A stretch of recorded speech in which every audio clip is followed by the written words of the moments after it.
Hi, the question says two objects, each of mass 1.5 kg, are moving in the same straight line but in opposite directions. The velocity of each object is 2.5 meter per second before the collision, during which they stick together.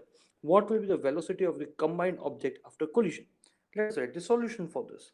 Now, as we have been given, the mass of the objects m1 and m2 both are 1.5 kg.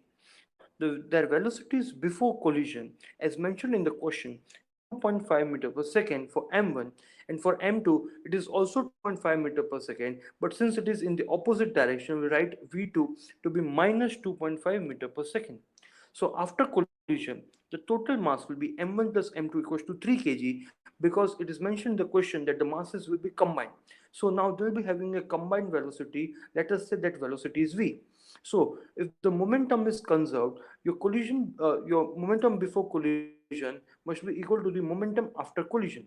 So on applying the formula, m1v1 plus m2v2 is equals to m1 plus m2 into v, we'll get the final velocity of v to be 0. Hence, we can say that when they will be in contact, so after collision, the final velocities of the combined of these two objects will be 0. Thank you.